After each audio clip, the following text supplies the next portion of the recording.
اللهم صل على سيدنا ومولانا محمد. اعوذ باللہ من الشیطان الرجیم. بسم اللہ الرحمن الرحیم. یا ایہا الذین آمنوا کتب علیکم الصیام کما کتب علی الذین من قبلکم لعلکم تتقون. صدق اللہ مولانا العظیم. ان اللہ وملائکتہ یصلون علی النبی یا ایہا الذین آمنوا صلوا علیہ وسلموا تسلیما. الصلاۃ والسلام علیک یا سیدی یا رسول اللہ وعلی آلک واصحابک یا سیدی یا حبیب اللہ. الصلاۃ والسلام علیک یا خاتم النبیین. الصلاۃ والسلام علیک یا رحمۃ للعالمین. صلاۃ و سلام علیک یا نبی اللہ. حاضرین محترم، آج ہم استقبال رمضان میں آپ کے سامنے کچھ بیان کریں گے. اس کے بارے میں اللہ تعالیٰ کی بارگاہ میں دعا ہے کہ خالق کائنات حق سچ بیان کرنے کی توفیق عطا فرمائے. اللہ تعالیٰ نے اپنے پاک کلام میں ارشاد فرمایا، اے ایمان والو، تم پر روزے فرض کیے گئے جیسے اگلوں پر فرض کیے گئے، اور کہیں تمہیں پرہیزگاری ملے. اس آیہ مبارکہ میں اللہ تعالیٰ کی ذات نے ایمان والوں کو خطاب فرمایا، یا ایھا الذین آمنو، اے ایمان والو، تم پر روزے فرض کیے گئے جیسا کہ پہلے لوگوں پہ فرض کیے گئے. اور چونکہ روزے کا حکم دیا جا رہا ہے جو نفس پر بھاری ہے، لہٰذا مسلمانوں کو پیارے خطاب سے پکار کر ان کی عزت افزائی فرمائی اور ہمت بڑھائی. یا چونکہ روزے کی عبادت ہونا عقل انسانی سے ورا ہے، سمجھ میں نہیں آتا کہ بھوکا پیاسا رہنا عبادت کیوں ہو گیا، اسی لیے اس طرح خطاب کیا گیا. یعنی تم ہو مومن اور بندہ وفادار، تمہاری شان یہ ہے کہ ہمارا ہر حکم مانو، سمجھ میں آئے یا نہ آئے. کالج کا پڑھنے والا ہر بات عقل سے سمجھے، مگر فوج، پولیس اور ملازم ہسپتال کا مریض بغیر سوچے سمجھے اطاعت کرے.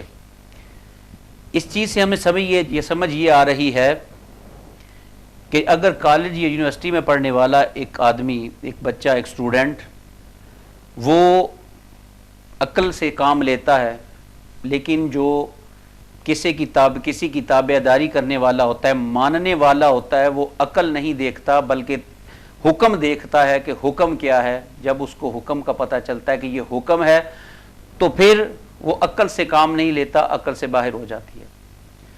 وہ صرف اس چیز پہ قائل ہوتا ہے کہ میں نے بس حکم ماننا ہے، اور جو میرے اللہ کا حکم ہے میں اس کی تابعداری کروں گا، عقل مانے یا نہ مانے.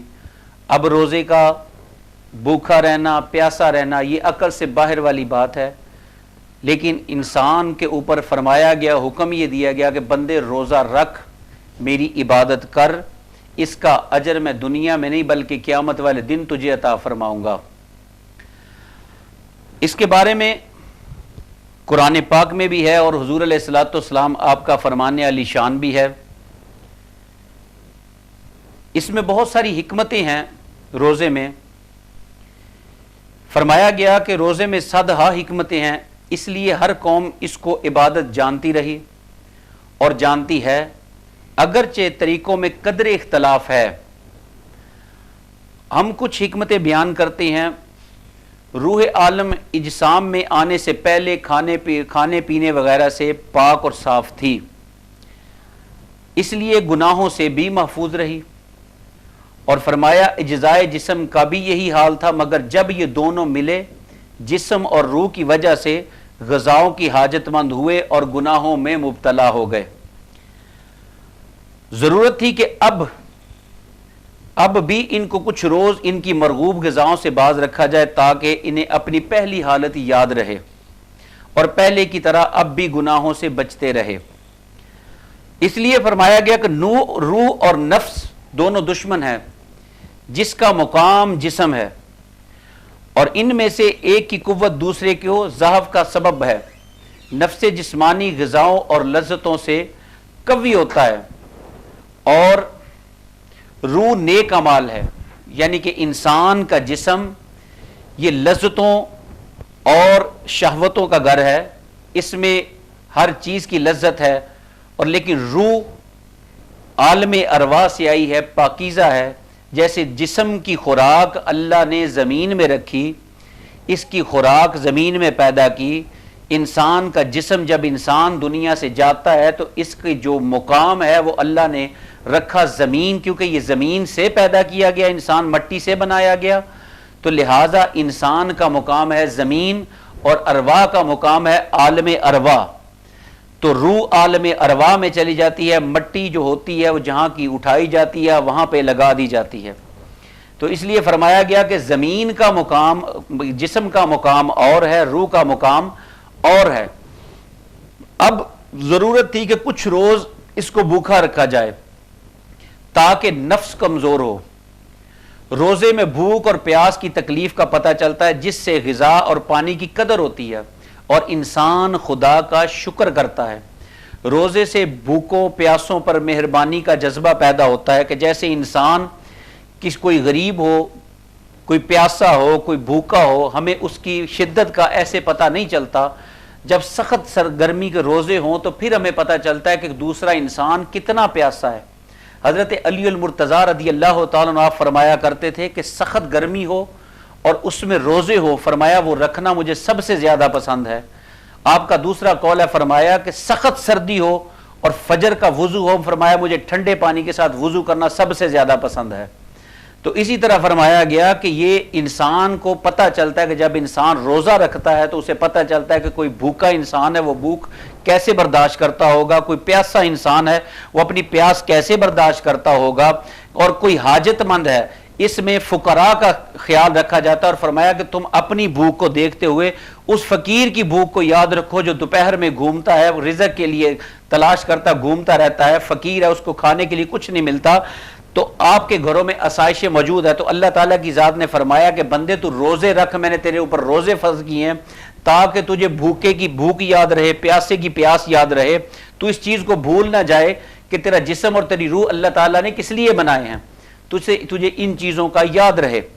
تو یہ روزے جو ہمارے اوپر فرض کیے گئے ہیں، اس میں یہ اللہ تعالیٰ کی ذات نے یہ حکمتیں بیان فرمائی ہیں، اور فرمایا گیا روزے سے بھوک کے برداشت کرنے کی عادت رہتی ہے۔ اگر کبھی کھانا میسر نہ ہو تو انسان گھبراتا نہیں، بھوک بہت سی بیماریوں کا علاج ہے۔ اب بھی ڈاکٹر و طبیب کہتے ہیں فاقہ بہت بیماریوں کا علاج ہے، کیونکہ اس سے معدے کی اصلاح ہے۔ ڈاکٹر حضرات آج ہمیں کہتے ہیں کہ کم از کم سائنس نے آج یہ نچوڑ نکالا کہ ایک سال میں 365 دنوں میں آپ 30 دن بھوکے رہیں گے تو آپ کا معدہ طاقتور ہوگا، اس کی اصلاح ہوگی، وہ اچھا ہو جائے گا۔ لیکن قربان جائیں میرے مصطفیٰ علیہ الصلوۃ والسلام کے دین کے اوپر کہ اللہ نے کتنے سال پہلے فرما دیا کہ انسان تیرے اوپر روزے فرض کیے گئے ہیں، تو ان کو اپنے روزے رکھ، تو روزے رکھے گا، اللہ تعالیٰ کی ذات تیرے اس جسم کو شفیق فرما دے گا، لطیف بنا دے گا، اور تیرے جسم کے نفس کو مارنے کے لیے بہترین چیز ہے روزہ۔ جب تو روزہ رکھے گا تیری شہوت ختم ہو جائے گی، تو فرمایا تجھے وہ چیزیں یاد رہیں گی۔ اور فرمایا کہ فاقہ بہت سی بیماریوں کا علاج ہے، کیونکہ اس سے معدے کی اصلاح ہوتی ہے۔ نفس دن میں تو کھانے پینے اور شب کو سونے کی رغبت کرتا ہے، شریعت نے اس کی مخالفت کرائی کہ کبھی دن میں تو روزہ رکھ، روزوں کا، اور رات میں نمازوں کا حکم دیا گیا کہ ماہ رمضان میں دن کو کھانے سے باز رہو اور رات کو تراویح اور تہجد پڑھو۔ خیال رہے کہ نماز، سجدہ وغیرہ فرشتے اور دیگر مخلوقات بھی ادا کرتے ہیں، مگر روزہ صرف انسان ہی رکھتا ہے، فرشتے روزوں سے پاک ہیں۔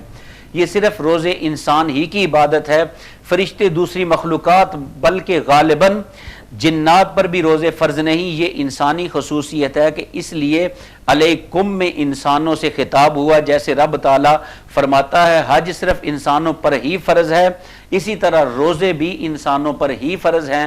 لہٰذا جب روزے آئیں تو ان کی قدر کی جائے اور ان کو روزے رکھے جائیں۔ حضور علیہ الصلوۃ والسلام آپ کا فرمان علی شان ہے، میرے کریم آقا ایک مرتبہ ممبر پہ جلوہ فروز ہو رہے تھے تو جبریل علیہ السلام آئے اور آ کے عرض کی یا رسول اللہ صلی اللہ علیہ وآلہ وسلم، اللہ تعالیٰ کی ذات نے پیغام بھیجا ہے کہ فرمایا کہ ہلاک ہو جائے وہ شخص جس کے سامنے آپ کا نام لیا جائے اور وہ آپ کے اوپر درود پاک نہ پڑھے۔ تو حضور نے فرمایا آمین۔ میرے مصطفیٰ علیہ الصلوۃ والسلام آپ نے ممبر کی دوسری سیڑھی پہ قدم رکھا تو فرمایا جبریل نے یا رسول اللہ صلی اللہ علیہ وآلہ وسلم، اللہ تعالیٰ کی ذات نے فرمایا ہلاک ہو جائے وہ شخص جس نے بڑھاپے میں ماں باپ کو پایا اور ان کی خدمت کر کے جنت حاصل نہ کر سکا۔ تو میرے مصطفیٰ علیہ الصلوۃ والسلام آپ نے پھر فرمایا آمین۔ تو تیسری مرتبہ فرمایا یا رسول اللہ صلی اللہ علیہ وآلہ وسلم ہلاک ہو جائے وہ شخص جس نے رمضان کے روزے پائے اور اپنی مغفرت نہ کرا سکا۔ تو حضور علیہ الصلوۃ والسلام نے فرمایا آمین۔ تو جہنم سے آزادی کے لیے روزے اللہ تعالیٰ کی ذات نے فرض کیے ہیں، اور روزے کا اجر میرے مالک نے نہیں بتایا۔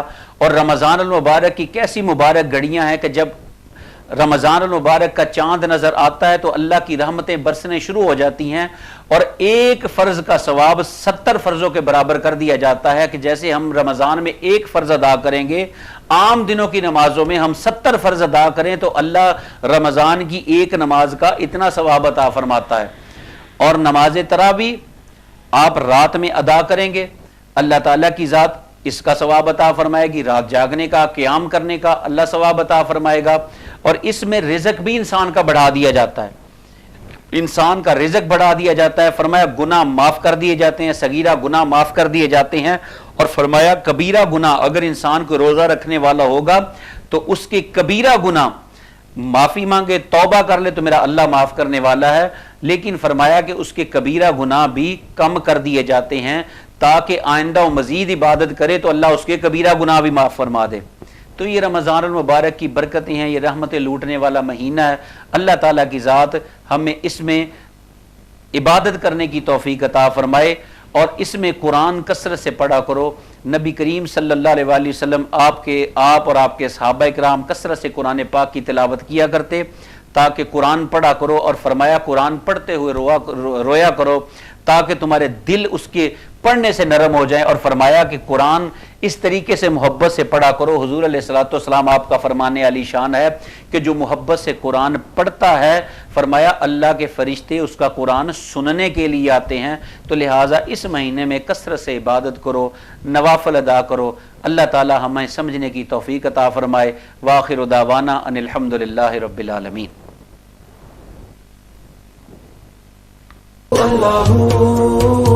اللهم صل